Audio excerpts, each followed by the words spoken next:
Steve Goff from the Washington Post. Question for Greg, and I guess Tim could maybe chime in too as well. When you look at this roster and the clubs that the players are coming from for the U.S. team, some of the seasons that the players have experienced and thrived, how do you assess this group and the level of quality that is there heading in to this tournament and then into the summer? Want to take it? I still can't get this thing out there. Yeah, you figure out that earpiece. No, it's, like you said, when you look at the roster, you look at the squad that is here, and even some of the guys that aren't here. It's an incredibly talented group of players. One that, I think, as Coach said, was one of the most difficult to put together. And to watch everybody perform, from my point of view, and as a player, seeing them perform throughout Europe is. It's just so impressive, to see the number of guys who are doing well, and then to see him bring that into the camp and into these games and going into the summer is a good position to be in. Yeah, the only thing I'll add is that, as Tim mentioned, when we were picking the roster, it was really difficult, and then when we had to replace two players, the players we replaced him with, had just scored a goal in the Bundesliga and has double-digit goals in the championship in England. So it shows the quality in this squad, and watching every week to see our guys performing well is a great feeling for us as coaches. We're so proud of what they're doing and what type of people they are.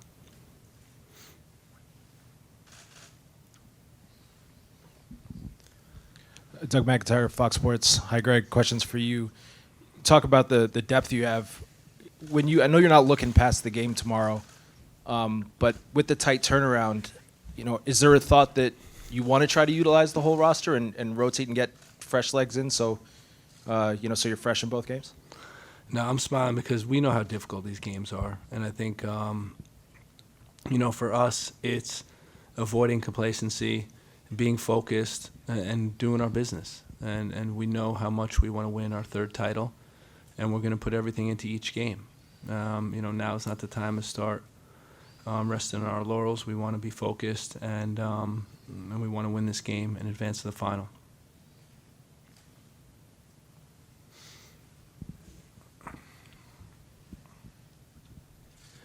Thanks, Greg. Sanjay with Backheeled. Two questions, and Tim, you can chime in on the first one. During the last cycle, you talked about how you were bringing along basically a group of kids, college-aged kids, on and off the field. Now you still got a few guys in that category, but you've got a lot of other guys becoming young adults, right? So, what's it been like? 6 months being back. What's it like managing these guys individually, collectively, and just planning and managing camps socially? What's that been like? And the second question. You said after you returned that attacking set pieces was going to be a point of emphasis in terms of improving from the World Cup. How do you view that progress, and what, if anything, have you done differently in camps to try and sharpen that as you get closer to big games and big tournaments? Thank you. Well, I think the running joke from me in the first cycle was that most of the guys were closer in age to my oldest son than they were to me. So to see them grow and mature over that cycle, and now they are the guys who are helping kind of that next generation come through. It's been really impressive to see how much they've matured, how much they've taken on board, how much they've learned, and taken that into their own club seasons and club performances. So you're seeing a lot. I'm seeing a lot more guys who are more mature. Have a lot deeper meaning conversations and understanding of what we're doing, what Greg and the staff want, and it's nice to be able to continue on in that path, and that vein, and see them really get the best out of themselves, and push themselves to the next level. Yeah, and I think off the field, it's nice to see how they're maturing and growing, and some of them now have young families and children, and that that's especially gratifying because we've worked with them for a long time now, 5 years, and just to see that process has been really good up close. In terms of set pieces, I don't think it's only the work we're doing in camp. We're doing work out of camp. We formed a group that is working outside of camp with the players and going over offensive set pieces, getting their ideas, working, giving them a lot of responsibility of how do we get better. We also have a set piece coach who's been doing it the longest in the world. Gianni Vio is his name, from Italy. He worked with Tottenham lately. Recently, he was with Italy when they won the Euros. And he's experienced. And now it's just pulling that all together, being understanding that it's a process, that things aren't going to necessarily happen, from one game to the next, not that you just flip a switch and you're a great set-piece team. But we're putting in the work, and we want to get better. And, I see the guys we saw in training today. They were really aggressive in set pieces, so we'll see what happens. Hi, Greg. John Arnold from Getting CONCACAF. Jamaica has a number of players missing, a couple guys suspended, Leon Bailey, who they chose not to bring in. Today, Mikel Antonio withdrawn from the team. Wondered how that can change your preparation for a game, understanding that there's still going to be challenges, and also the fact that they might end up putting in guys who maybe you don't have as much tape on and that kind of thing. What challenges can it pose to sometimes see different faces maybe in a game like this? It puts us on higher alert. No question about it. For us, we're not taking this team lightly, and now with these guys missing, it's even more serious because we know the tendency, but we also know, and I spoke to the team about this today, the guys that are going to get their opportunity tomorrow night, they're going to be giving everything to show this coach they want to be part of the squad for Copa America. So it's a dangerous game for us, and again, we're going to be really focused on trying to play a good game and get to the final.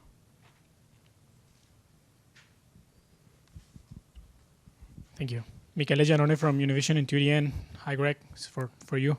This might be a dumb question. We'll see. Following up, John, Jamaica is missing a lot of key players. So when you're analyzing them, is it harder to analyze a team that is missing the most known players and the players that you might maybe know best? Yeah, it's interesting because we went through the roster today, and we're going around the room and asking the players, about what they know personally about the Jamaican players, because a lot of them play with these players. A lot of them know them from England. They're well known to our player pool. So again, we think that the quality that they have is still good. They're missing their top talent, but they still have enough, to be a very competitive team and a very difficult team. And we know at these events, we know when CONCACAF teams play each other, they're very difficult games. So we expect the same thing. And we know Jamaica's a robust team. We know they're going to fight till the end. We saw that against Canada in the quarterfinals of the Nations League. So, we're preparing for a very difficult opponent tomorrow.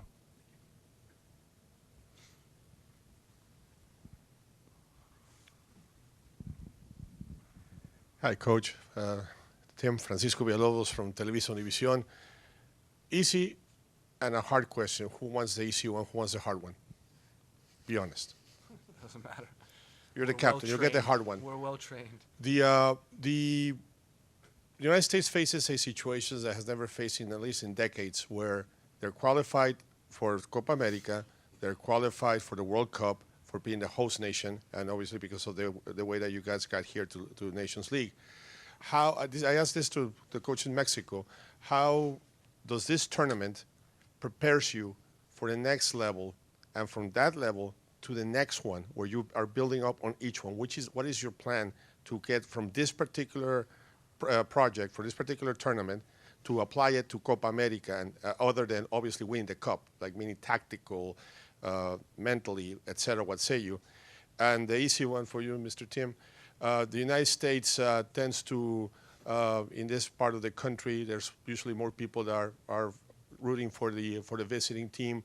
However, as demographic changes, there's more and more children of those folks that are born here that have never touched South America, and they're rooting for MLS teams. What say you? How does, as USA players, try to cultivate those new fans and get them to root for USA rather than the countries where their parents and their grandparents came from? We're gonna answer in reverse. Yeah. Okay. No, we've had that discussion as a group, as as players, and we have an opportunity to change the game in this country. We have an opportunity to convert fans, to convert youngsters, and not necessarily convert them, but bring them more on board. And that's our job as players, as role models, as people. To put ourselves out there to bring these youngsters and maybe convert others to rooting for the U.S.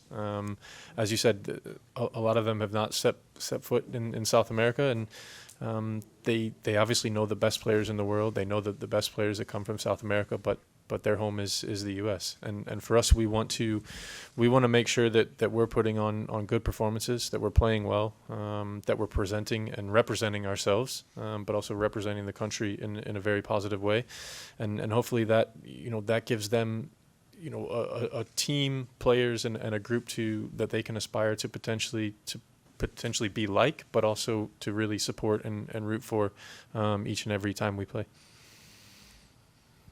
And for us, we're using this tournament as a pivotal part of our preparation for the World Cup. We're using Copa America. We're using, these high-profile friendly games that we have, because the way we look at it is elimination games and playing against the best teams in the world are going to prepare us for 2026. When we don't have qualifying, you say, okay, what else is there? And it's clearly Nations League, knockout competition, a chance to win a trophy. Colombia, Brazil, big profile friendlies before the summer, and then Copa America, the oldest, one of the most regarded tournaments in the world. Again, help prepare us for 2026.